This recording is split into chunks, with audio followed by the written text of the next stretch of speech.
Ahí está. Buenas tardes, jóvenes. Estamos en punto. Hoy estamos martes 18 de octubre, estamos en vivo, 6:45 de la tarde. Bienvenidos al curso de literatura. Mi nombre, Alexander Villalobos. Voy a poner nuestras diapositivas en un modo presentación y los empiezo a saludar por el chat, que ya lo tengo aquí abierto. Marjorie López, Nayot, Karim Lucero, Xiomara, Yamilé, Luis Álvaro, Brillana. Buenas tardes a todos. Mi nombre es Alexander Villalobos. Bienvenidos a la institución, bienvenidos al curso de literatura. Empezamos ya, entonces. Empezamos ya. Vamos a revisar cómo estás, Edi Yapurasi, André, Benjamín Pérez. ¿Cómo están? Buenas tardes. Ya yo los puedo leer. Siempre el chat está abierto para estar atento a cualquier consulta oportuna sobre el tema que estamos revisando ahora. Empecemos, porque el tiempo es cruel, ya tú sabes cómo está Gilmar en televisión. Nuestro tema hoy es la generación del 50, específicamente la narrativa, y nuestro primer invitado hoy es Julio Ramón Ribeiro con su famoso cuento internacional. Ya recordemos que Ribeiro es el mejor cuentista peruano de toda la historia, ¿no? De toda la historia del Perú es el mejor cuentista y uno de los mejores a nivel de Latinoamérica. El cuento de su libro, La palabra del mudo, el cuento que más protagonismo y más relevancia ha tenido es Los gallinazos sin plumas. Sin embargo, hay otros cuentos también maravillosos que no pide la universidad, pero que hoy te daremos la invitación para poder leerlos. Ya te comentaremos algunos títulos que son también sorprendentes. Julio Ramón Ribeiro, mira, Julio Ramón Ribeiro perteneció a la generación del 50. El contexto, ¿no? Cuando decimos generación del 50 en el Perú, estamos hablando de 1950. Gobierno dictatorial, el famoso Chenio de Odría. Gobernó entre 1948 y 1956. Y 1956. Tenía un lema: salud, educación y trabajo. Este lema empieza a atraer a muchos provincianos de la selva y sobre todo de los Andes. Se produce una migración provinciana hacia la ciudad, hacia Lima, hacia la capital. Esto produce también una explosión demográfica. Lima se va a superpoblar. El peruano es creativo. Empiezan a poblarse los callejones, las quintas, pero siguen llegando más migrantes, más hermanos provincianos. Siguen llegando más hermanos provincianos y Lima se sigue superpoblando. Pero el peruano es creativo. El provinciano es perseverante, es trabajador, quiere salir adelante. Durante muchos siglos ha sido explotado. ¿Por qué no tentar una oportunidad en Lima? En Lima hay edificios, en Lima hay universidades, colegios, en Lima hay empresas, deben necesitar trabajadores. Entonces, vámonos a Lima. Pero ya los callejones y quintas están superpoblados. Ahora empiezan a poblar los cerros. Ahora los cerros están superpoblados. Algunos asumen el riesgo, probablemente por ingenuidad o por necesidad, y empiezan a poblar los acantilados, que sabemos que en cualquier momento estos pueden ceder, producto de los accidentes geográficos, de los movimientos geográficos. Y es así como surgen los narradores y poetas de la generación del 50, en este caso narradores, que van a tener el mérito de describir ese presente, que van a poner de protagonista al migrante provinciano y sus vicisitudes aquí en la capital. Hay más de 1000 formas de decirle no a un provinciano que busca trabajo. Y te comparto para poder entrar en contexto y empezar ya con Julio Ramón Ribeiro, un fragmento de la novela, del relato, Lima Hora Cero, de Enrique Congrais Martín. Sí, Enrique Congrais Martín. el mismo autor de El niño de junto al cielo. Él, el mismo autor del Niño de junto al cielo, Enrique Congras Martín. Y nos cuenta a través de este relato, yo te voy a leer un fragmento, cómo en Lima se le puede decir de más de 1000 formas, no en forma diplomática, a un provinciano que busca trabajo. Y dice así: nuestro protagonista es Mateo Torres. Mejor hay que llamarlo Mateo Alexander Torres Villalobos, ya para que entremos familiarizarnos más. Mateo Alexander Torres Villalobos dice: ¿Lima o Yungay? Piensa, ¿no? ¿Me quedo en Yungay o vengo a Lima? ¿Lima o Yungay? ¿Lima o Yungay? ¿Yungay o Lima? Finalmente, Mateo Alexander Torres Villalobos decide: Lima. ¿Será Lima la próxima parada de su existencia? Mateo Alexander Torres Villalobos deja los cerros, deja los campos verdes, deja el pueblo triste y pastoso y enfila rumbo a la gran ciudad. En Lima hay oficinas, bancos y negocios de diferente índole. Conclusión lógica: deben necesitar empleados. Conclusión lógica, pero las cosas suceden en otra forma. ¿Tiene certificados? Mateo baja la cabeza y se pregunta a sí mismo: ¿se puede certificar la honradez? ¿Se puede certificar el deseo de trabajar? ¿Se puede certificar la voluntad de surgir? ¿No tiene certificados, joven? No los tiene. De nuevo Mateo Torres en la calle, y las 60 libras que ha traído están desgranándose lentamente a través de los días y de las circunstancias. Bueno, a esa altura Mateo tiene que reconocer que se ha equivocado. En Lima puede haber 100,000 oficinas, pero de ahí a que se animen a darle trabajo, hay muchísima distancia. Aquella noche en el hotel, Mateo Torres sueña en conquistar la ciudad. Esas eran fantasías optimistas y la realidad lo aguardaba al día siguiente. Más y más calles, más y más oficinas. Y las respuestas, jóvenes, siempre era la misma para un provinciano que busca trabajo en esa época. No, no, no y no. A un provinciano que busca trabajo se le puede decir no de muchas y diferentes maneras. Por ejemplo, profesor, dígame cuáles. Por ejemplo, ¿sabe? Por el momento no hay vacantes. Una más. Apunte aquí su nombre y dirección y cuando se presente algo le avisaremos. Otra más. ¿Desea trabajar? ¿Tiene usted experiencia? ¿Recomendaciones? ¿Garantías? Claro, amigo.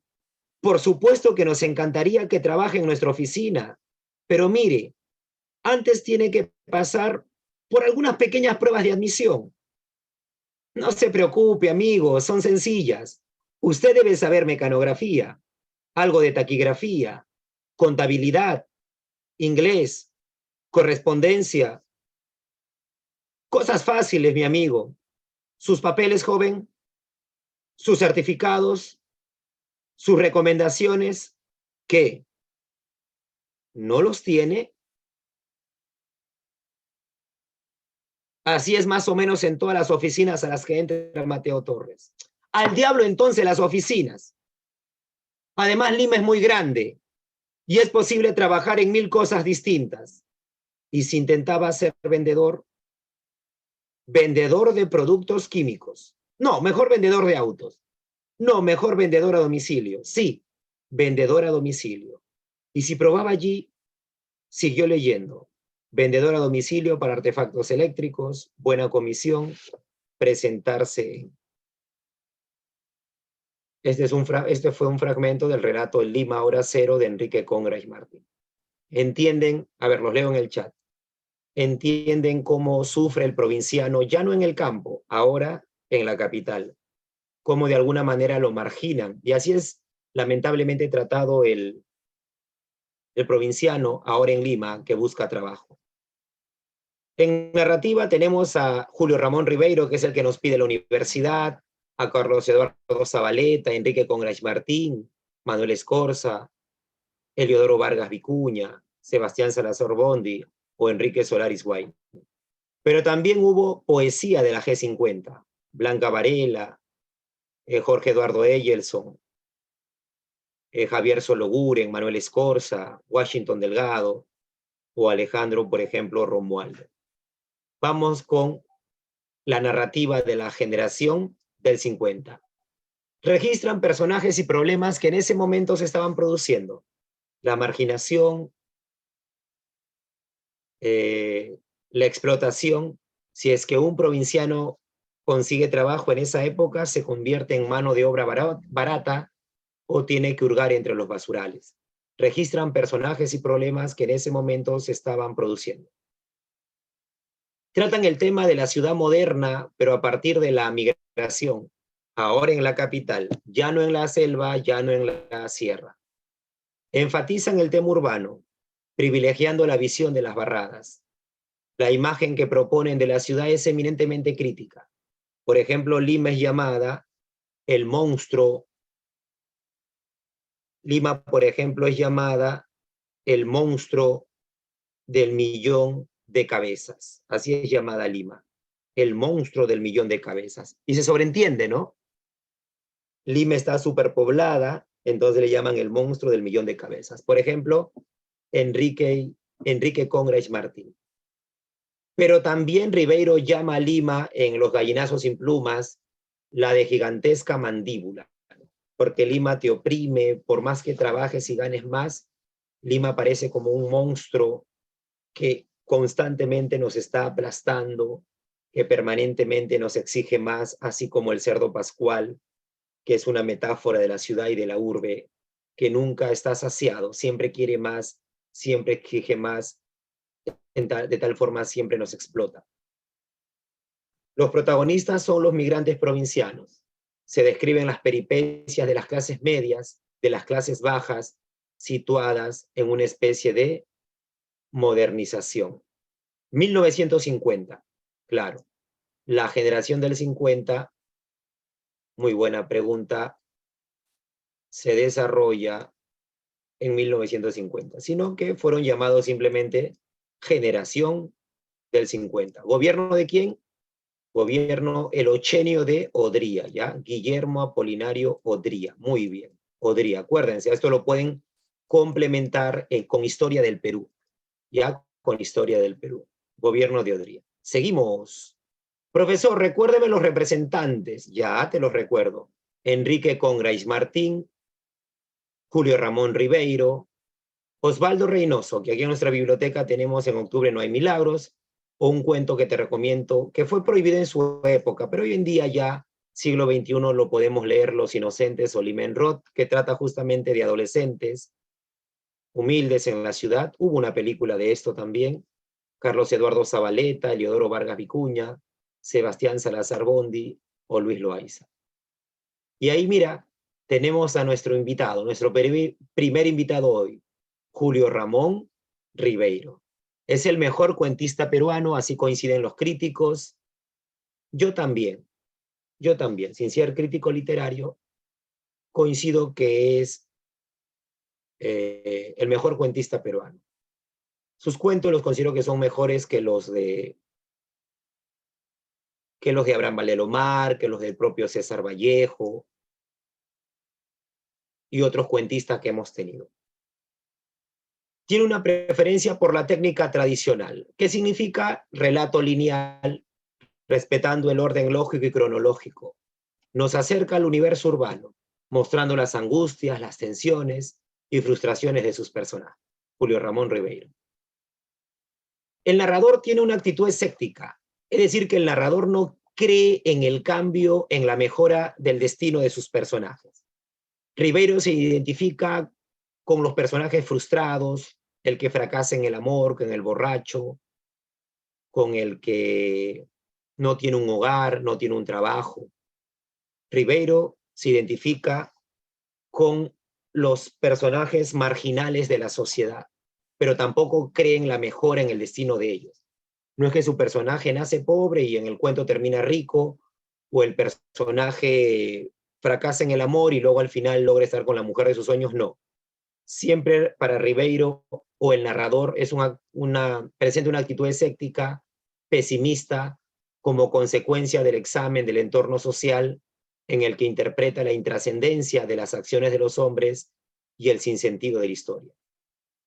Ribeiro en sus cuentos manifiesta dos mundos representados y enfrentados, una dicotomía, dos temas, la oficialidad que lo representa la ciudad y el que tiene poder versus la marginalidad que lo representan los personajes pobres, los personajes que pululan por la ciudad, ya sean provincianos o limeños.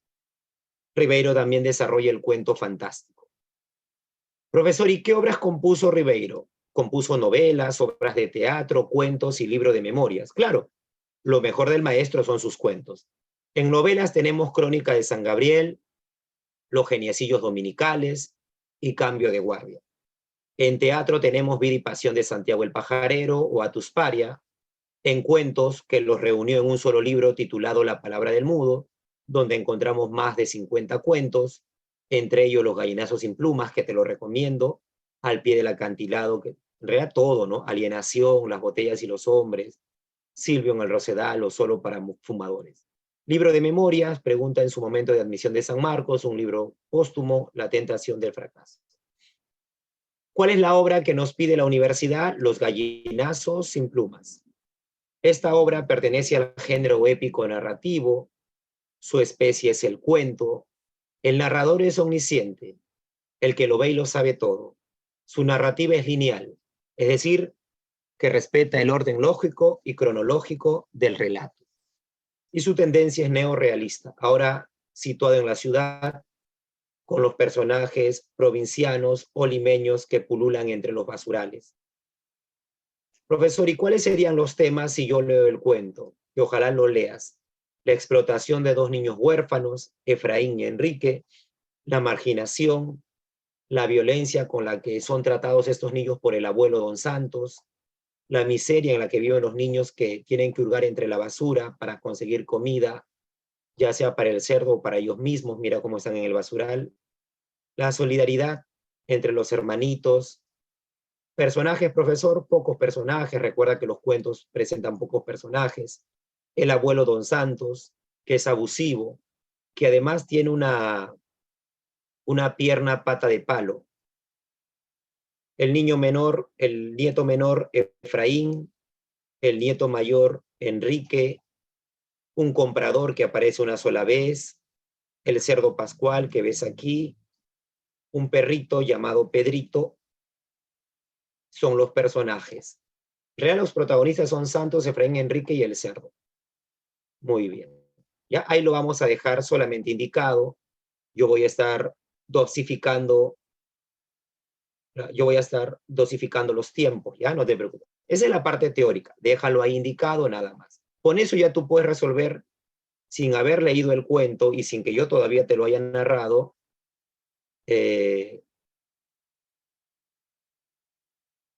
ya puedes responder una gran cantidad de preguntitas de examen de admisión. Pero déjalo ahí tranquilito, que ya yo de manera estratégica voy a estar desarrollando nuestra sesión siempre para beneficio tuyo, ¿ya? Ya. Estoy compartiendo ahí la plataforma del YouTube.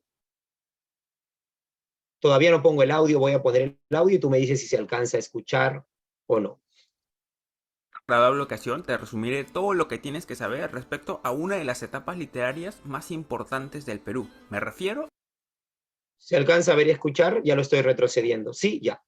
Esto va muy bien, Brian. Muy bien, Sandrita, Luis, Yamile, ahí está. Ayot. Vamos entonces con esta síntesis de lo que acabo de explicar y yo estratégicamente voy a intervenir para seguir teniendo una hilación en nuestra sesión de hoy. Ya tenemos dos invitados. Ya te presenté al primero, que es Julio Ramón Ribeiro. Entonces vamos a sintetizar lo que hemos explicado. Generación del 50, narrativa.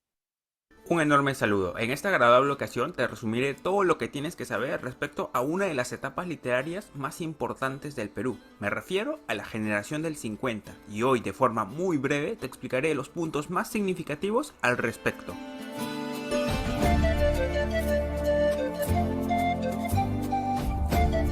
La generación del 50 estará compuesta por un grupo de escritores de poesía, narrativa y teatro, quienes observando su propia realidad tratarán de describirlo a través de sus propias obras. Esta generación se desarrolló, como supone su propio nombre, en la década de los 50. Ello coincide con el gobierno de Manuel Odría entre los años de 1948 y 1956. Justamente, este gobierno se caracterizará por poner en marcha un proceso urbanizador que modernizará la capital. Ello, sumado al hecho de que el gobierno descuidará la situación de los pobladores de la sierra peruana, generará un fenómeno migratorio descomunal. Los migrantes provincianos, principalmente de la región andina, se asentarán en las ciudades a fin de buscar nuevas oportunidades de desarrollo. Surgirán las barriadas, la marginación y la informalidad. Y todo ello será retratado por este grupo de escritores reunidos bajo el nombre de Generación del 50.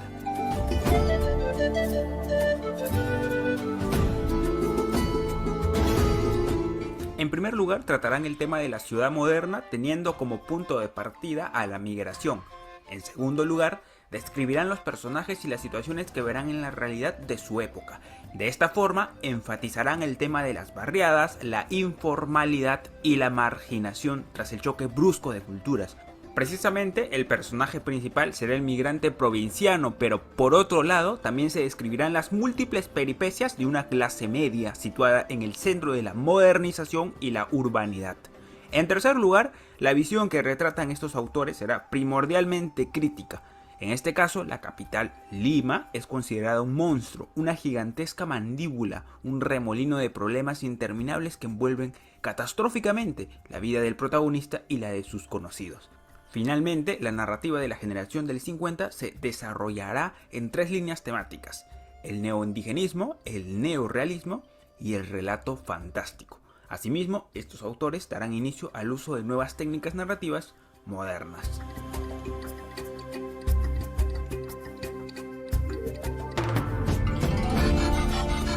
Entre los principales representantes se encuentran Eleodoro Vargas Vicuña, conocido por obras como Nahuín o Taita Cristo; Enrique Congraís Martín, conocido por su obra Lima, Hora Cero; Carlos Eduardo Zabaleta, quien escribió la obra La Batalla; Sebastián Salazar Bondy, quien además de ser escritor, fue un crítico y periodista limeño de gran reconocimiento; Luis Loaiza, conocido por la obra Una piel de serpiente; Julio Ramón Ribeiro, quien indudablemente es considerado como uno de los mejores cuentistas peruanos y de Latinoamérica en general; y Oswaldo Reynoso, quien fue uno de los principales narradores del Perú contemporáneo. Por otro lado, entre los poetas más destacados de esta generación se encuentran Javier Sologuren, Jorge Eduardo Eilson, Gustavo Valcárcel, Alejandro Romualdo, Washington Delgado, Francisco Bendezú, Blanca Varela, Carlos Germán Belli, Juan Gonzalo Ross y Pablo Guevara.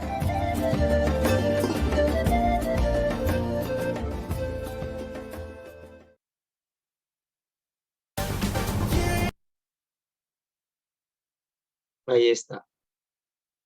Esa fue la síntesis, ¿ya? Esa fue la síntesis de nuestro primer tema, ¿ya? Ahí espero que les haya quedado más claro. Vamos a ver qué tal. ¿El video sintetizó algunos aspectos relevantes de lo que hemos visto hoy o no? ¿Lograste advertir ahí los aspectos relevantes de lo que hemos visto hoy? A ver, te voy leyendo ahí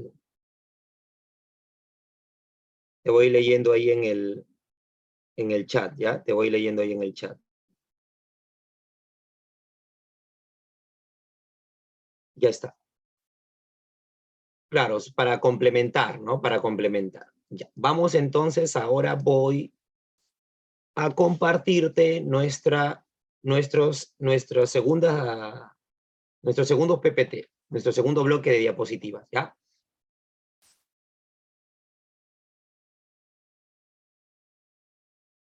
Ahí está, ahorita voy a compartir pantallita y te voy a presentar a nuestro siguiente invitado. Claro, para complementar, para poder fijar el contenido, para poder fijar la información. A ver, ustedes me dicen cuando ya pueden ver las nuevas diapositivas, ¿ya? Ahí está el logo de la institución. ¿Sí? ¿Todo bien? Ya está. Empezamos entonces. Ahora, profesor, ¿qué vamos a revisar? Como ya sabes cuál es el contexto, porque te lo he explicado yo en las diapositivas, hemos visto un video también de resumen, la generación del 50, como viste en el video, no solo abarcó narrativa, la generación del 50 también abarcó poesía, incluso si estuviste atento, abarcó teatro, sino que el teatro no lo pide la universidad. Y dentro de la poesía, no sé si escuchaste y apareció también imágenes de ella, tenemos a la maestra Blanca Varela, la mejor poetisa peruana. El mejor poeta de toda la historia del Perú ha sido César Vallejo. La mejor poetisa probablemente sea Blanca Varela. Un poemario canto villano. Ahí está la maestra, San Marquina la maestra, San Marquina. Ahí está su libro, Poesía Reunida, que también lo tenemos aquí detrás en nuestra biblioteca. Y mira, vamos a ver revisar un poquito lo más relevante de la historia personal y literaria, que es lo que más nos interesa de la maestra. Mira acá una foto de jovencita y acá ya una foto ya de señora, ¿no? Nació en Lima en 1926. Estudió letras y educación. Mi colega estudió letras y educación en la Universidad Nacional Mayor de San Marcos. En esa época la Facultad de Educación estaba dentro, perdón, la Escuela de Educación estaba dentro de la Facultad de Letras. Aquí ella estudió educación. Ganó el 16º premio Reina Sofía de Poesía Iberoamericana. Lamentablemente murió en el 2009. Fue esposa del pintor Fernando de Cislo, por si acaso, ¿no? Fue esposa del pintor Fernando de Cislo. Profesor, ¿y qué libros compuso la maestra? Por ejemplo, Ese puerto existe. Por ejemplo, Luz de día. Por ejemplo, Casa de Cuervos. Por ejemplo, Valses y otras falsas confesiones. Canto villano. Ejercicios materiales. El libro de barro. Concierto animal. El falso teclado o poesía reunida. Una gran poetisa, una gran poetisa. Vamos a revisar canto villano, ¿no? Que es un oxímoron. Canto es algo hermoso, melódico, y villano es algo perverso, algo burdo, ¿no? Salvaje, ¿no? Es un oxímoron. Hace uso de un adjetivo opuesto al que le corresponde al sustantivo. Este poemario presenta un tono existencialista, pretende la desmitificación del orden establecido por las instituciones de poder, patriarcales y machistas, subvirtiendo las oposiciones impuestas en la sociedad. Tú sabes que el Perú es una sociedad, ha sido una sociedad machista. Ella se rebela contra ello. El oxímoron del título reivindica lo villano en tanto lo exalta, desafiando con ello la moral pública que lo censura. Blanca Varela era feminista. Blanca Varela buscó reivindicar a la mujer dentro de esta sociedad machista. También se expresa la materialidad del ser humano y la espiritualidad corporizada, que desmantelan la clásica oposición entre el cuerpo moral y el espíritu inmortal, destruyendo la cotidianidad de los valores familiares.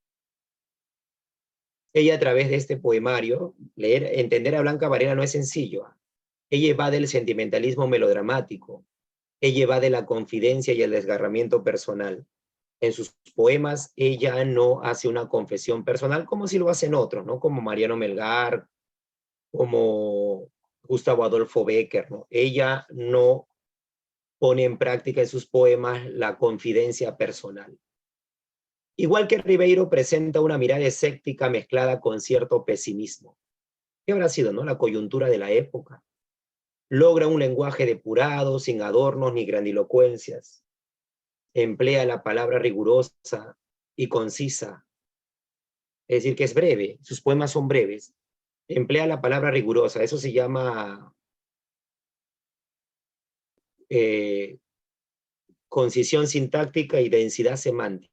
La palabra precisa, a veces menos es más, y concisa, consigue con ello gran densidad semántica en sus versos. en pocas palabras, en una palabra que encierra mucho significado, un gran dominio del idioma. Ahí está.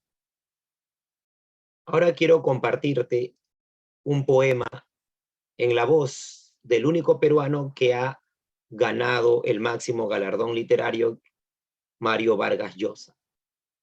¿Ya? Un poema de Blanca Varela en la voz de Mario Vargas Llosa. Acá no hablamos de un youtuber, ¿eh? Estamos hablando del más grande, del escritor, no necesariamente el mejor escritor, pero sí una leyenda viva, el que más premios ha ganado, el más condecorado. Difícilmente nazca en el Perú un escritor que haya ganado más premios que Mario Vargas Llosa o haya sido condecorado no solo en el Perú, sino en el mundo. Va a ser muy difícil que vuelva a nacer un escritor con este talento literario. No hablo del aspecto político ni el aspecto personal. Hablamos del talento literario. Un poema de Blanca Varela en la voz de Mario Vargas Llosa. Mario Vargas Llosa, y voy a leer el poema Supuestos de Blanca Varela. El deseo es un lugar que se abandona. La verdad desaparece con la luz. Corre, ve y dile. Es tan aguda la voz del deseo que es imposible oírla. Es tan callada la voz de la verdad que es imposible oírla. Calor de fuego ido, seno de estuco, vientre de piedra, ojos de agua estancada, eso eres. Me arrodillo y en tu nombre cuento los dedos de mi mano derecha que te escribe. Me aferro a ti, me desgarra tu garfio carnicero, de arriba abajo me abre como a una res, y estos dedos recién contados te atraviesan en el aire y te tocan, y suenas, suenas, suenas, gran badajo, en el sagrado vacío de mi cráneo. Blanca Varela, ¿ya? Gracias BBVA por auspiciar este programa.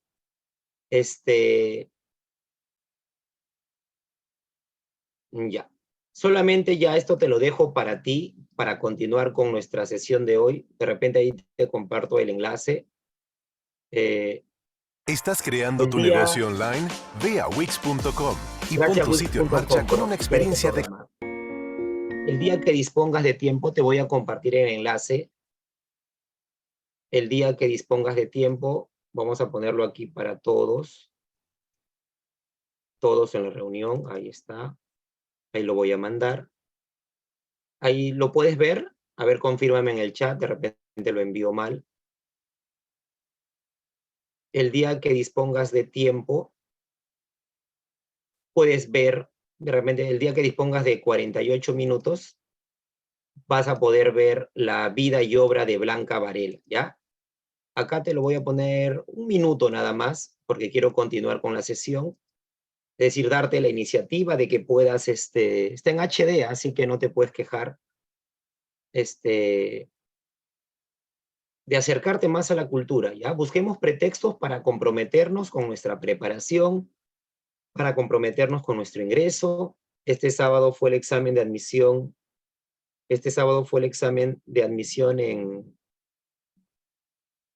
fue nuestro examen de admisión en San Marcos, fue nuestro examen el domingo también fue el examen de admisión, y este domingo será el siguiente examen de admisión. Permanentemente hay que estar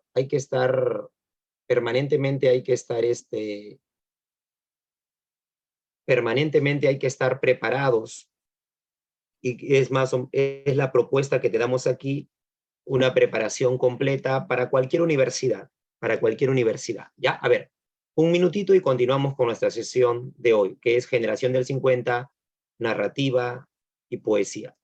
Una figura emblemática y siendo mujer, eso es lo importante. Blanca Varela. Pienso que la poesía de Blanca es la punta del iceberg que tú tienes que ir viendo y vas descubriendo que por abajo hay como corren ríos subterráneos.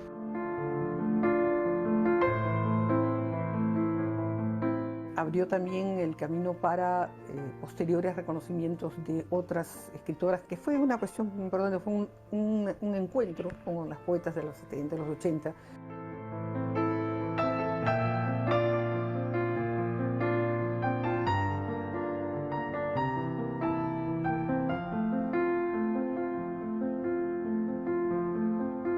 Blanca Varela, la mejor poetisa peruana.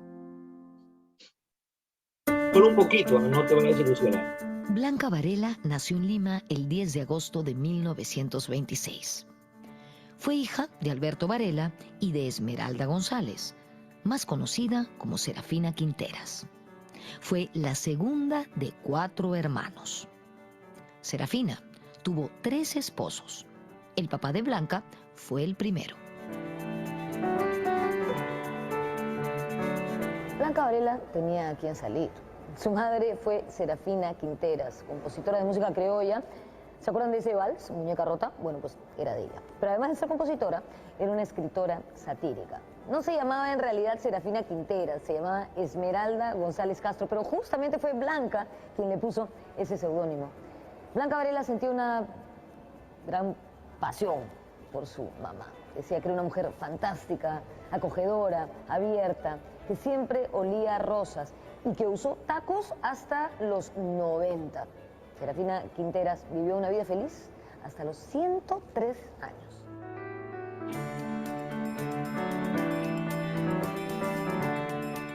Blanca decía que el hecho de haber sido criada en un hogar de mujeres influyó en su capacidad de observar el mundo. Según ella, tenía cierta actitud congénita para ser observadora y curiosa. Su teoría era la siguiente. Decía que las mujeres eran por naturaleza muy observadoras. Como el género femenino había estado reducido a un papel secundario en la vida, de alguna manera había tenido que callar y observar las cosas.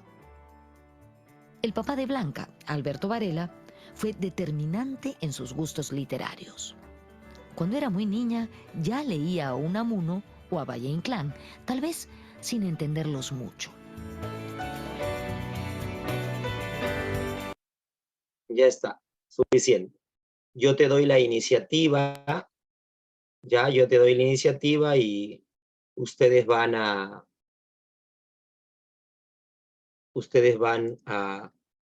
de alguna manera, continuar el día que dispongan de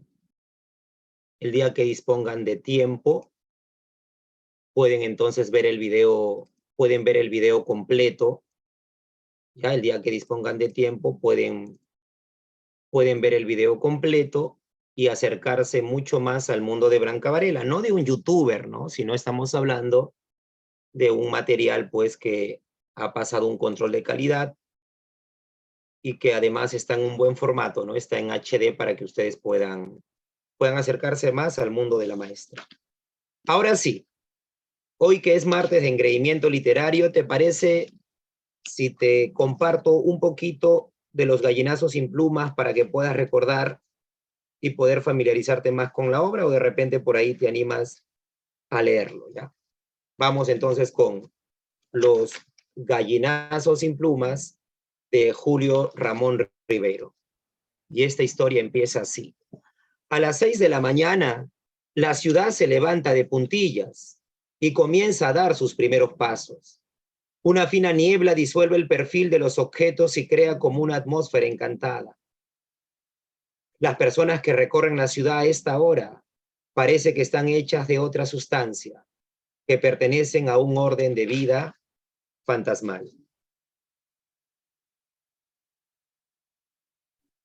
Don Santos, mientras tanto, se aproxima al chiquero y con su larga vara golpea el lomo del cerdo que se revuelca entre los desperdicios. Todavía te falta un poco, marrano. Todavía te falta un poco. Efraín y Enrique se demoran en el camino, trepándose a los árboles para arrancar moras o recogiendo piedras de aquellas filudas que cortan el aire y hieren por la espalda. En otro momento, los niños regresan del chiquero regresan del basural con los cubos repletos de comida para el cerdo. Los gallinazos sin plumas han regresado a su nido. Mire esta metáfora. Tú sabes que el gallinazo real, el gallinazo ave, es una ave carroñera que se alimenta de lo que deja el resto de depredadores. Y se compara a estos niños con los, justamente se le dice los gallinazos sin plumas, porque son seres humanos que hurgan entre la basura lo que botan otros seres humanos. Ellos también son como los gallinazos, pero sin plumas porque obviamente son seres humanos. Don Santos los esperaba con el café preparado. A ver, ¿qué cosa me han traído? Husmeaba entre las latas y si la provisión estaba buena, hacía siempre el mismo comentario. Pascual tendrá banquete hoy día, pero la mayoría de veces estallaba. Idiotas, ¿qué han hecho hoy día? Se han puesto a jugar seguramente. Pascual se morirá de hambre. Ellos huían hacia el emparrado con las orejas ardiendo de los pescozones. Mi pobre Pascual, hoy día te quedarás con hambre por culpa de estos amarros. Ellos no te engríen como yo. Habrá que zurrarlos para que aprendan.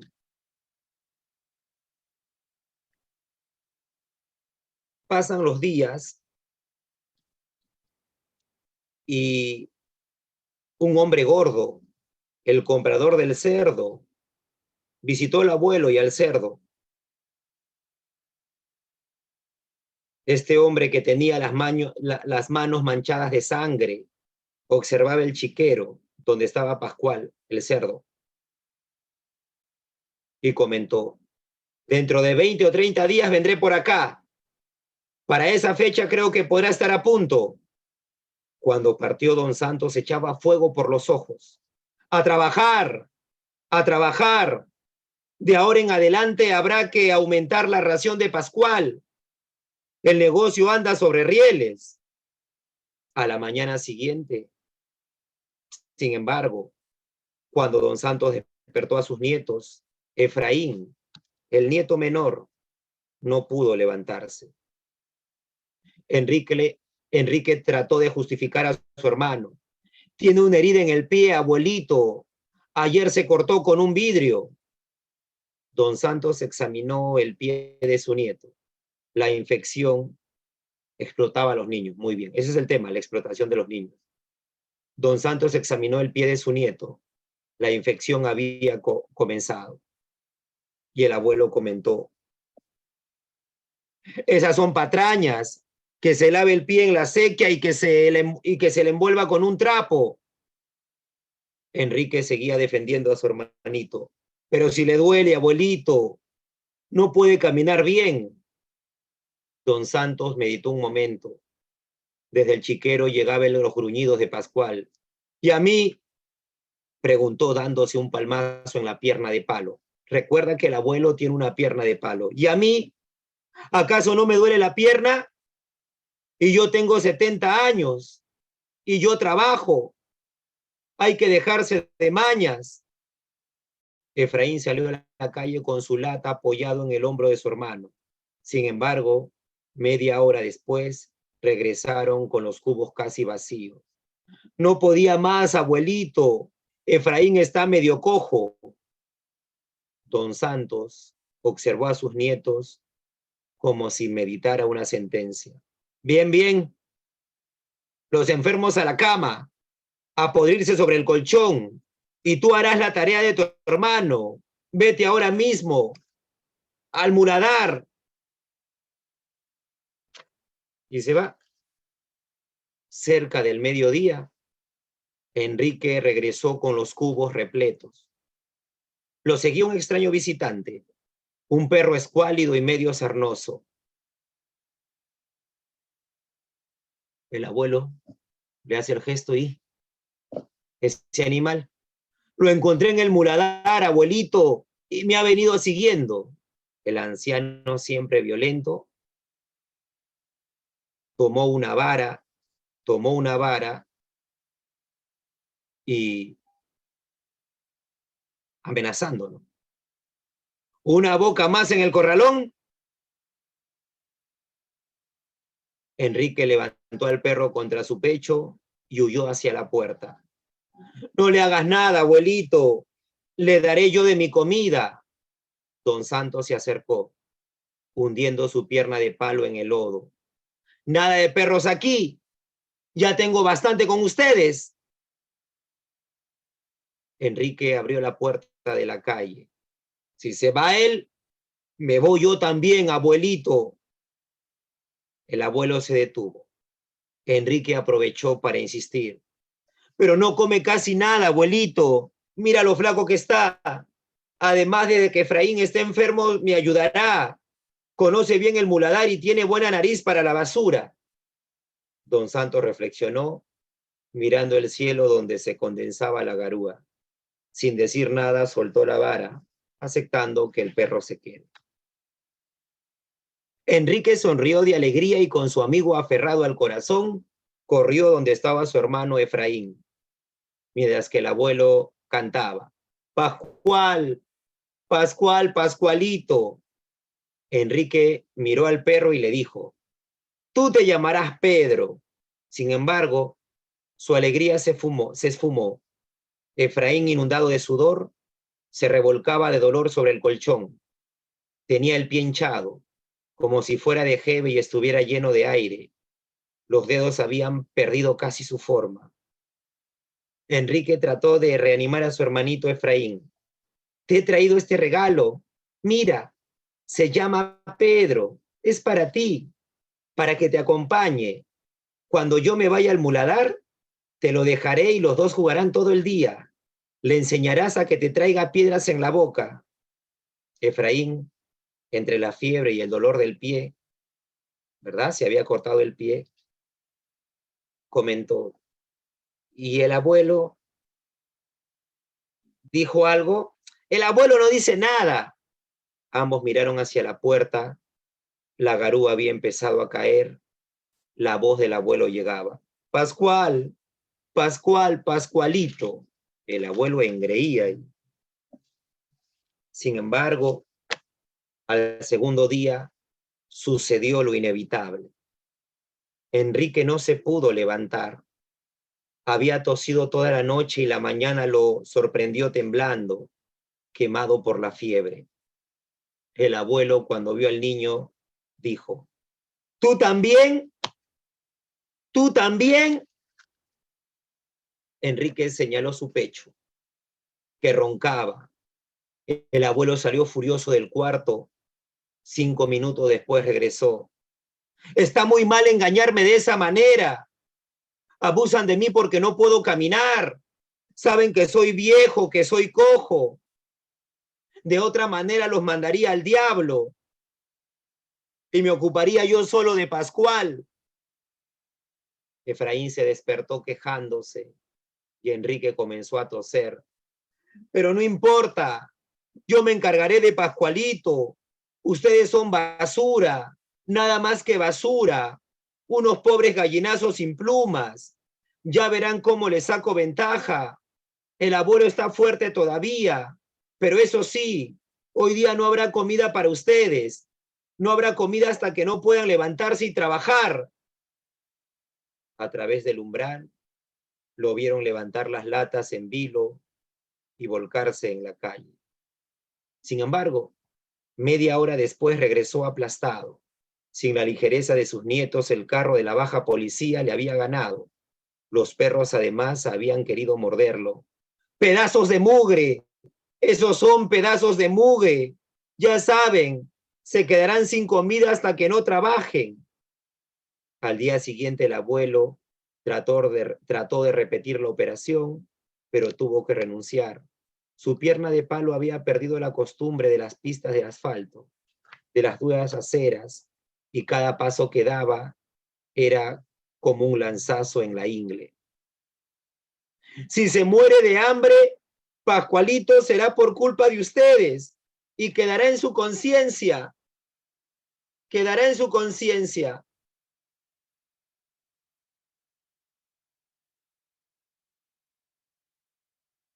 Al día siguiente, El abuelo se acercó a sus nietos con la vara en la mano, con la vara en la mano, y se dirigió y les dijo esto. Arriba, golpeándolos, donde les caiga, en la cabeza. Arriba, arriba, arriba, a levantarse, haraganes. ¿Hasta cuándo van a estar así? Esto se acabó. De pie. Efraín se echó a llorar. Enrique se levantó, aplastándose contra la pared. Los ojos del abuelo parecían fascinarlo hasta volverlo insensible a los golpes. Veía la vara alzarse y abatirse sobre su cabeza. Efraín, no, abuelito, él no tiene la culpa. Déjame a mí solo, yo saldré, yo iré al muladar. Ahora mismo entonces al muladar. Lleva 2 cubos, 4 cubos. Pedrito el perrito quiso seguirlo, pero Enrique le dijo, tú no, quédate aquí, cuidando a Efraín. Horas más tarde, el niño regresó con los cubos repletos. Aquí están los cubos, abuelitos. Don Santos le volvió la espalda y quedó inmóvil.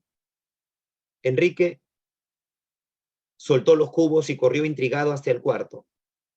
Efraín apenas lo vio, comenzó a gemir y le dijo, Pedro, Pedrito, ¿qué pasa? Le dice Enrique. Pedrito ha mordido al abuelo.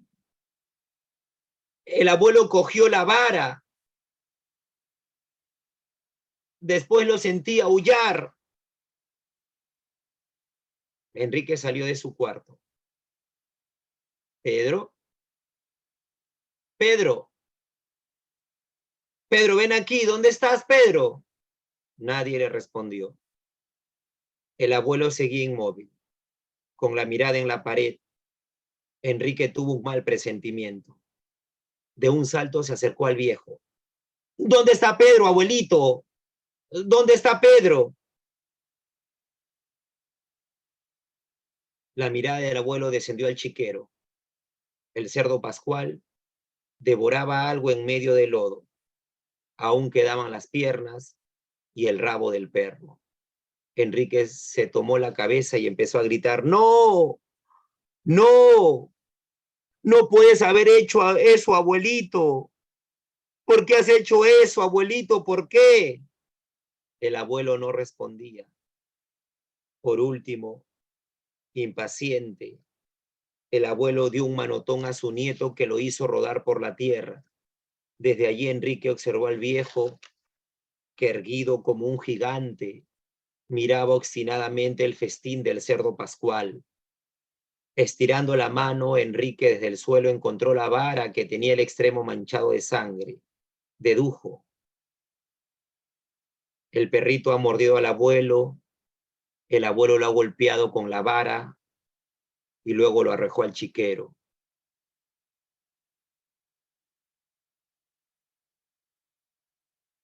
Cuando ella, que tenía ya, con ella, con la vara en las manos, Enrique se puso en pie, de puntillas, y se acercó al viejo Don Santos. ¡Voltea, abuelito, voltea! Cuando Don Santos se volvió, divisó la vara que cortaba el aire y se estrellaba contra su pómulo. ¡Toma! ¡Toma, abuelito!, chilló Enrique y levantó nuevamente la mano. Golpeó al abuelo con la vara, pero súbitamente se detuvo, temeroso de lo que estaba haciendo, y lanzando la vara a su alrededor, miró al abuelo casi arrepentido. El viejo, cogiéndose el rostro, retrocedió un paso. Su pierna de palo tocó tierra húmeda, resbaló y, dando un alarido, se precipitó de espalda al chiquero. El cerdo Pascual, a ver, para ordenarlo, ¿ya? El cerdo Pascual, a quien está devorando, es al perrito Pedro. El abuelo Después que el perrito lo ha mordido, lo ha golpeado con la vara y en su cólera lo ha arrojado al chiquero. El abuelo Pascual, el cerdo Pascual, perdón, el cerdo Pascual se está devorando a Pedrito. Enrique, en su impotencia, en su rabia, de no entender por qué el abuelo ha lanzado al chiquero, al Pedrito, lo golpea al abuelo con la vara, luego se detiene Enrique, el abuelo retrocede, pero recuerda que él tiene una pata de palo, esta pata de palos no pisa firme sobre la tierra, sino sobre el lodo, cae de espaldas, se le rompe la pata de palo. Enrique retrocedió unos pasos, primero agudizó el oído, pero no se escuchaba ningún ruido. Poco a poco se fue aproximando. El abuelo, con la pata de palo quebrada, estaba de espalda en el fango. Tenía la boca abierta y sus ojos buscaban a Pascual, que se había refugiado en un ángulo y husmeaba sospechosamente en el lodo. Enrique buscó a su hermano y por primera vez escuchó una palabra de cariño. A mí, Enrique, el abuelo suplicaba por su vida.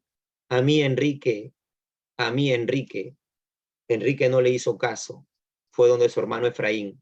Pronto, Efraín, pronto. El viejo se ha caído al chiquero. Debemos irnos de acá. Y Efraín, en vez de alegrarse, aprovechando la oportunidad para huir, puso un pretexto. ¿A dónde? ¿A dónde? A donde sea, al muladar, donde podamos comer algo, donde los gallinazos. Segundo pretexto de Enrique. No me puedo parar. De Efraín, perdón. Segundo pretexto de Efraín. No me puedo parar. Enrique no le hizo caso. Cogió a su hermano con ambas manos y lo estrechó contra su pecho. Abrazados hasta formar una sola persona, cruzaron lentamente el corralón. Cuando abrieron el portón de la calle, se dieron cuenta de que la hora celeste había terminado y que la ciudad despierta y viva abría ante ellos su gigantesca mandíbula. Desde el chiquero llegaba el rumor de una batalla, París, 1954, que es el lugar donde se escribió la obra. Como ves, el cerdo se está tragando al abuelo Don Santos. El cerdo se está tragando al abuelo Don Santos. Rivero no lo describe explícitamente, pero sí lo sugiere, ¿no? Con esta frase. Desde el chiquero llegaba el rumor de una batalla. Bien, jóvenes, que tengan una bonita noche. Con ustedes fue Alexander Villalobos y este fue el curso de literatura. Cuídense. Nos vemos. Hasta la próxima semana.